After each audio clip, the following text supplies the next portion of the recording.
আসলে আমরা অনেক দূর থেকে এসেছি। আমার নাম পূরবী, পূরবী মজুমদার। আর ও আমার স্বামী অভিজিৎ মজুমদার।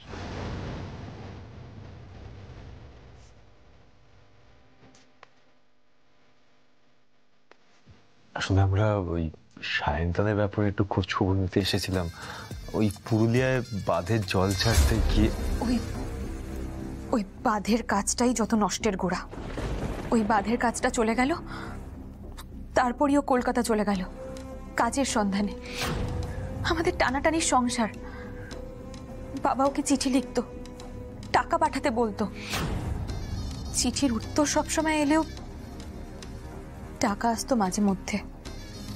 তারপরে বছর আড়াই আগে হঠাৎ করে খবর পেলাম যে ও আর নেই। ভাগ্য, সবই আমার ভাগ্য, বুঝলেন তো? দেখুন, আমরা কিন্তু পুলিশের কাছে ওর ফেরার হয়ে যাওয়ার কথাটা শুনেছিলাম। ফেরার হওয়ার মানে? পালিয়ে গেছিল, তাই তো? পালিয়ে ও কোথায় আসতো? আমাদের কাছে। বাবা ছিলেন, আমাদের ছোট্ট ছেলেটা, আমি, আমাদের কাছে তো ওকে আসতেই হতো, বলুন।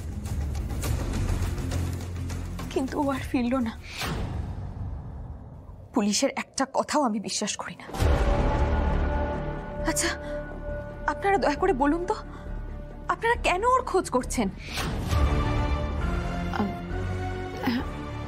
আসলে একজনকে নির্দোষ প্রমাণ করার জন্য ওনাকে খুঁজে পাওয়াটা খুব দরকার, সেই জন্যই আর কি। কবেই চলে গেছে আমার মানুষটা। শুনুন, পারলে আমার স্বামীকে কে মেরেছে সেই খোঁজটা করুন।